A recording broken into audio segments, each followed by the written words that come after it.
It's time for this week's episode of Brandon Sports Talk, featuring in-depth interviews from those who are trending in the world of athletics. And now, here's the host of Brandon Sports Talk, Brandon Pate.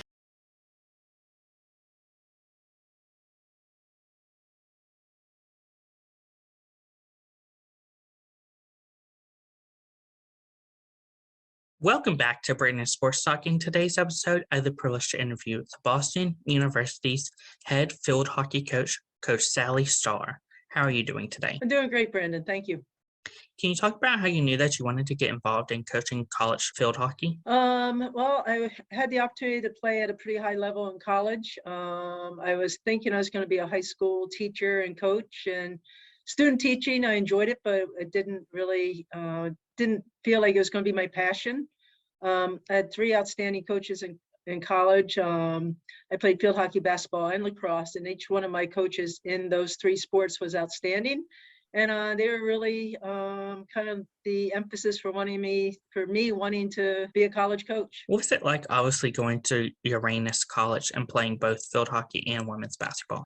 It's actually Ursinus College, and it was during that time. It was right before scholarships, before Title IX, and it was really, to give you an idea of the level that I was playing at, we would beat Penn State, we would beat Maryland, we would beat Rutgers. We were really, it's a small Division III liberal arts school, but at that time it was a powerhouse in women's athletics.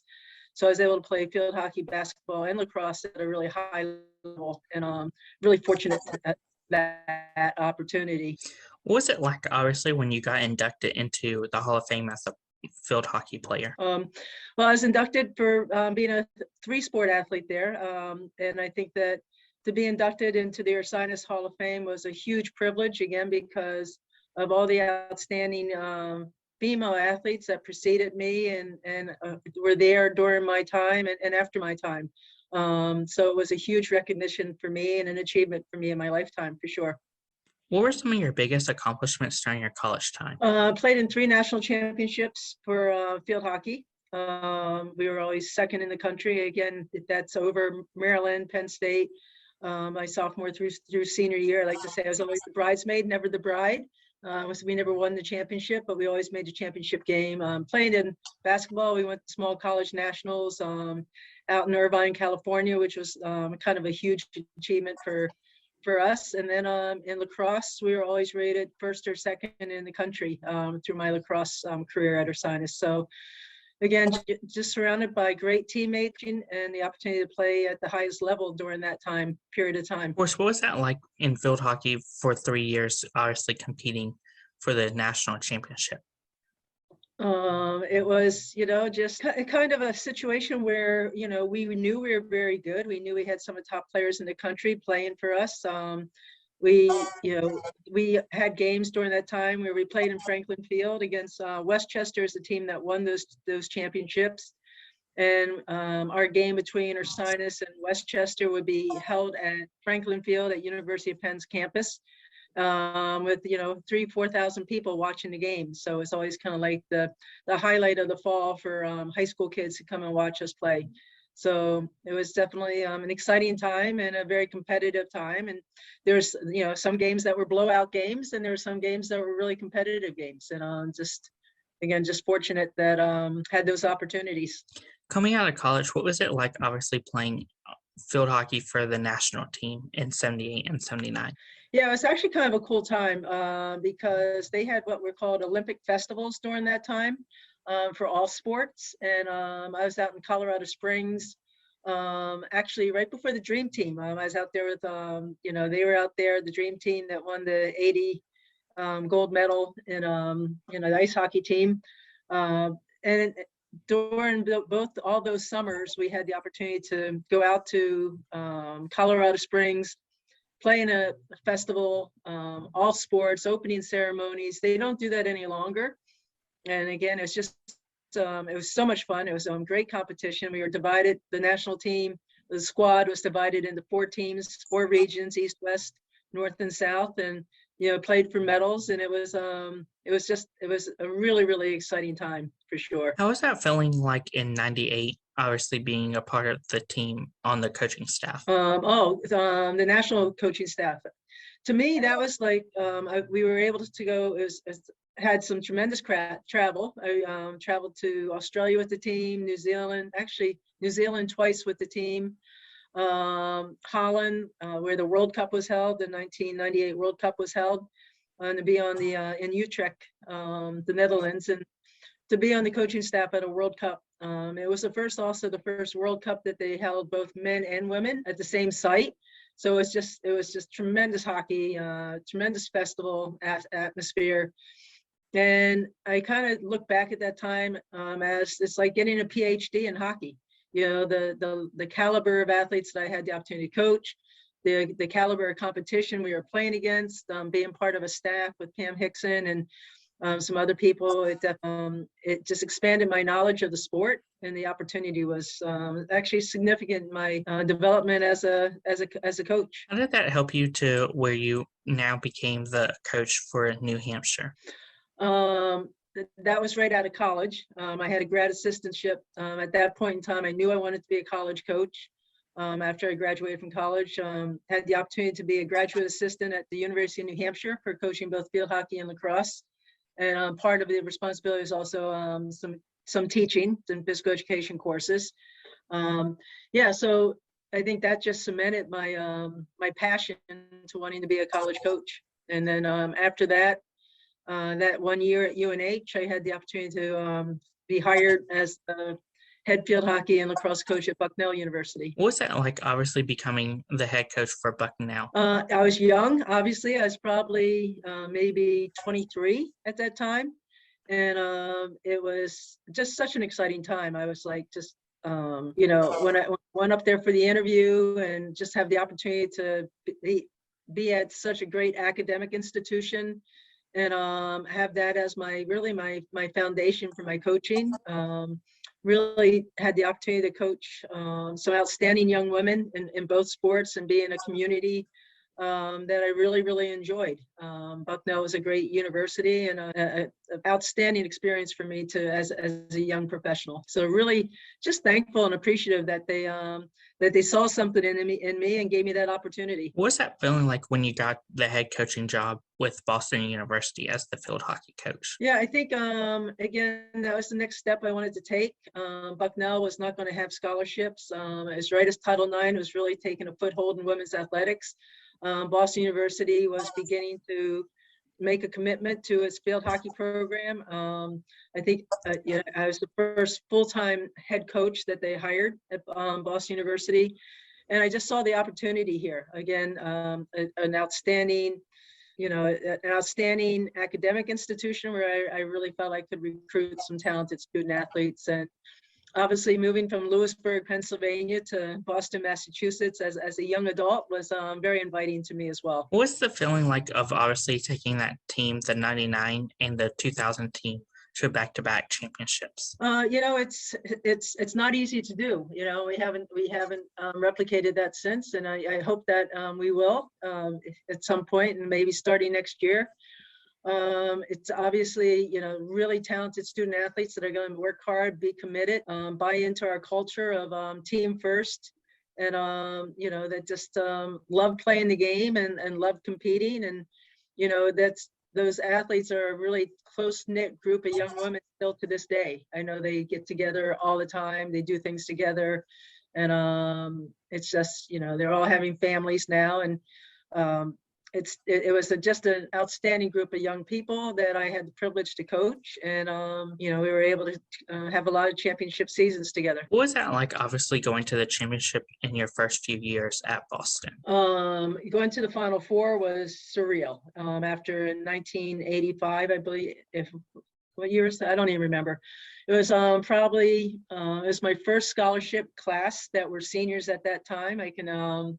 Those were my first scholarship athletes, and it was 4 years in the making. And we were really kind of like the team that nobody expected us to win. The teams that we beat during that time was University of Massachusetts and University of New Hampshire, who both teams had significant numbers of national team players on their rosters, and we had none.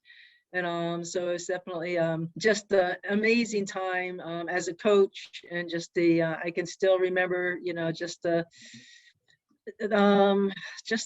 disbelief that we did it, and it was just so much fun. It was definitely so much fun. Can you talk about, of course, the culture that you've built over the years for the field hockey program? Yeah, I think our culture is all about family first. Really, it's important to me that our athletes really enjoy the experience. Our core value begins with joy. And I think that, so when I'm recruiting, I'm really trying to find those student athletes that have an intrinsic love of the game, and intrinsic passion for the game. And because that's something I can't coach. I can keep it alive, I can foster it, I can continue to nourish that passion, but it's something that you really need to come in with a true love of the game, and wanting to be the best teammate that you can be before you're the best hockey player that you can be. It's important to me that when they walk in the locker room, they're walking in the locker room before practice with as much energy and enthusiasm as they're walking out to the practice field, and just happy to be together, happy to have the opportunity to get better, but really create a fun and lively environment. I really like to utilize the terrier as it's our mascot, the Boston University Terriers, and I utilize the terrier a lot, and how I like to describe my practices. I want them coming out with wagging tails. I want their ears up. I want them alert. I want them lively. I want them happy barking. I want them, a lot of talking out there, a lot of high fives out there, and really utilize the terrier. If anybody's going to growl, it's going to be me. I don't want them growling each other. That's my job to do the growling. So maybe a little nipping at the heels. Of course, who are some of the teams that you face in your conference each year? Well, in our conference, the Patriot League's gotten better and better every year, and I think that obviously American and us are been the standard bearers for our conference. But Bucknell has gotten so much better. Lafayette is an outstanding team, and even Lehigh, Colgate, Holy Cross. Every team, every program has gotten better year after year after year, and it's getting harder and harder every year to win that championship. I think the other thing I love about our conference, there's outstanding coaches in our conference, people that really develop student athletes, put the student first, athlete second, but really know the game well. And I like to say that lower level hockey can be kind of like checkers. In our level, it's a chess match. There's so much that goes in tactically to a game preparation, and I think that our conference has coaches that are outstanding chess players. What is it like, obviously, to get to play those teams like Bucknell versus playing those teams like Holy Cross and Colgate? You got to prepare for each. You got to respect each. Every year is a new year. Every year is a new opportunity, and I think that you can't overlook anybody. And just because in past years you might have won easily, or your win-loss record against those programs is significant. It's a new year, new opportunity, and you just got to prepare. You have to prepare for every team in the conference in the same way, and you have to have your athletes prepared in the same way to really respect them, respect the game, and go out and play your best. What are some of the game day traditions that you've helped implement over the years? Probably one is the game day tradition for us is we take mindfulness very seriously, and we meditate as a team before every game. We try to meditate before practices. It's a little more difficult, with the timing, with kids coming late from, class, and, a short amount of time that we have practice. But ideally, I love to bring mindfulness into our practice day, but we definitely bring mindfulness and a meditation session into our game day. What does the recruitment process look like for those prospective student athletes looking to play college field hockey? Well, club sports has taken off. Again, it would probably the last, I don't even know, maybe 5 to 10 years.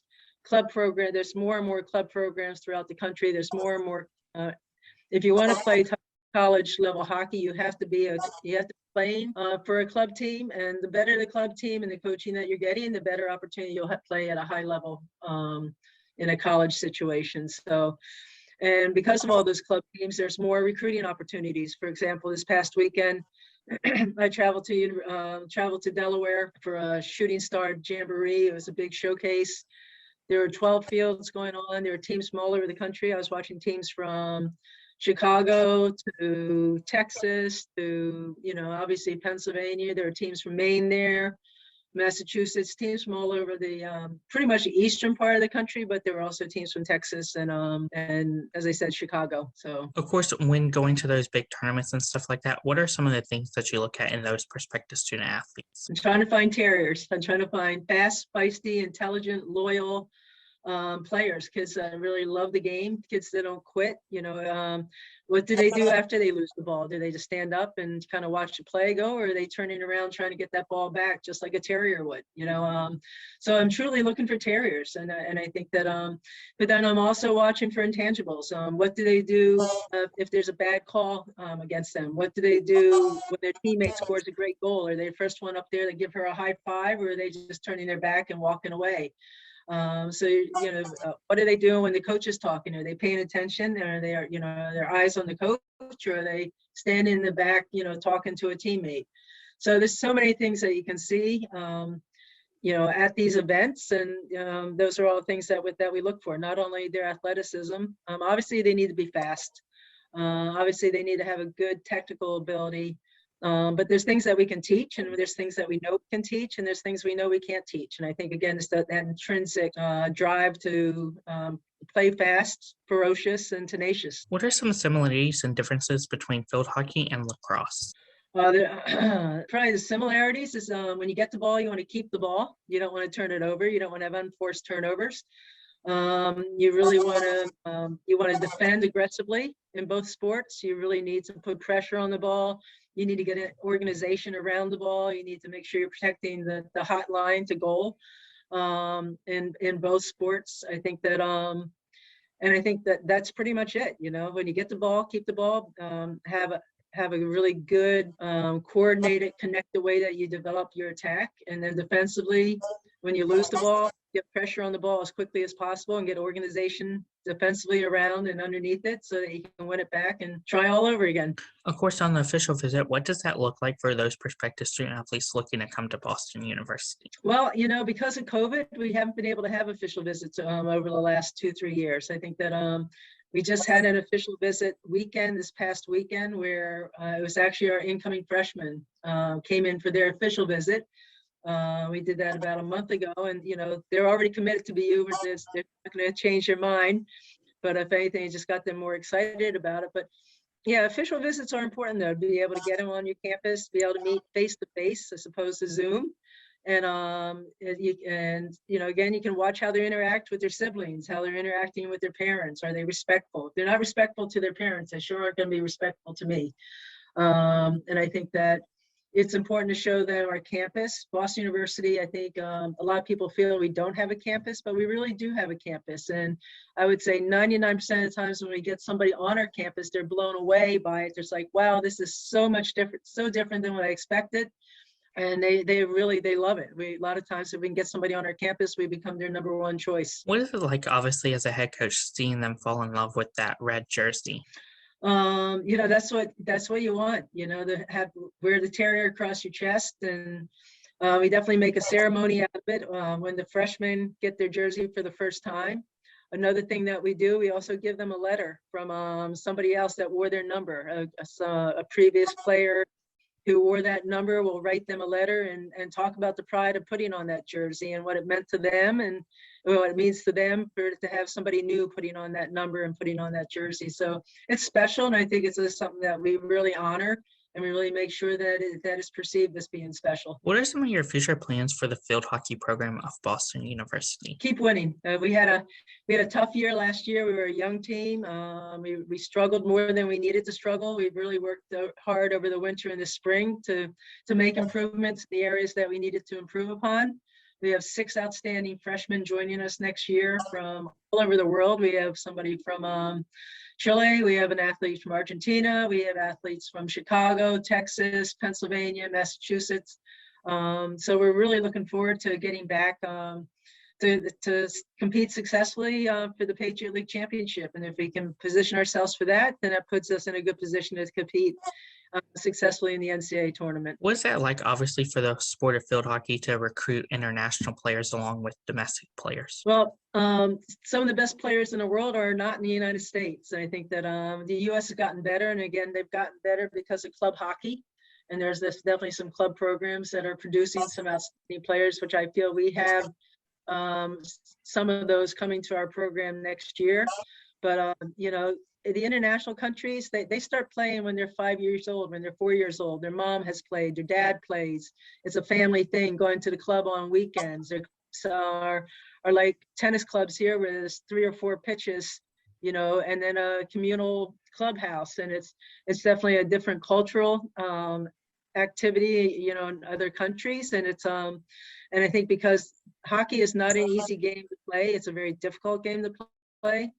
And I think that's starting at a very young age and being introduced to higher things. I just think their hockey IQ is better, and technically they're much better because they start at such an early age. What advice would you give those high school athletes looking to play college field hockey? I would really recommend not to specialize, not to just play hockey. I think that's a mistake that some people make, and I think all coaches say that in all sports, but I think a lot of times it's ignored, unfortunately.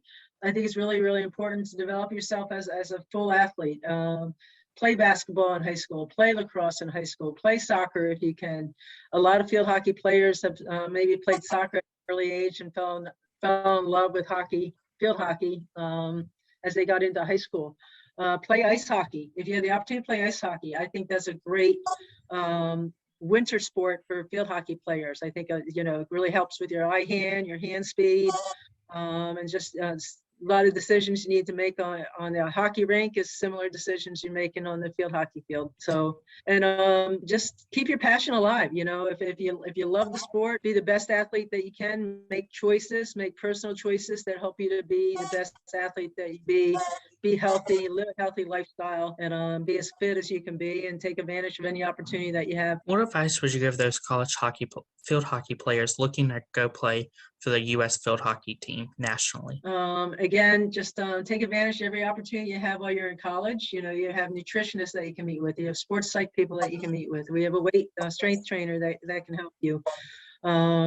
In the summertime, take advantage of the high performance opportunities that you have. And then if you're successful in that, then doors will open for you. And like right now we have Allie Hamill, who's playing for the United States. We have a goalie playing for Chile right now that graduated, Valentina Serta Imke. We have Sophie, who's plays for Italy. She's from Argentina, but she has a Italy passport, and she's playing for the Italian national team. So the opportunities out there. And Lizzie Ryan, who just graduated last year from us, is playing in Ireland right now, going to school, getting her master's degree, and playing at a really high level for an Irish club. So opportunities are there at all different levels. And what I take pride in is that I want our kids to graduate with a love of the game, so they don't want to throw their stick in the Charles River when they graduate. They want to keep playing. And that's a really important part of my program that I take a lot of pride in, that people do want to play after they graduate. That's so wonderful. What advice would you give future college head coaches looking to get started in coaching in college field hockey? Do it. Don't hesitate. It's the best job in the world. Again, just never feel like you have all the knowledge in the world, because the game changes. So I'm still learning things today, and I've been coaching for over 40 years. The game changes. You need to evolve with the game. Stay humble and stay hungry, and keep your love of the game. And I think the last thing, don't burn out on it. Just take time for yourself. When you have time, take time for yourself to refuel. Coaching does take a lot of energy. It takes a lot of passion. It's always right here. And I think that when you can get away. And then when you're back, be fully in and be fully engaged. That's great advice. Where can my listeners find the Boston University field hockey program on social media? I know it's GoTerriers.com, but I don't know what our Twitter is, quite honestly. So our Instagram is Terrier FH. Thank you again, Coach Sally Starr, for your interview, and best luck in your future with the Boston University Field Hockey Program. Great, Brandon. Thank you for giving me the opportunity to talk about it today. Have a good day. You can find Brandon Sports Talk on Facebook at Brandon Sports Talk, Instagram at Brandon Sports Talk, Twitter at Talk_Brandon, and you can find me on YouTube at Brandon Sports Talk. Don't forget to like, comment, and subscribe. Thank you again, Coach Sally Starr, for your interview, and best luck in your future. Great. Thank you so much. Have a good day. You've been watching Brandon Sports Talk. Please feel free to like, share, and subscribe to Brandon Sports Talk on social media and on YouTube.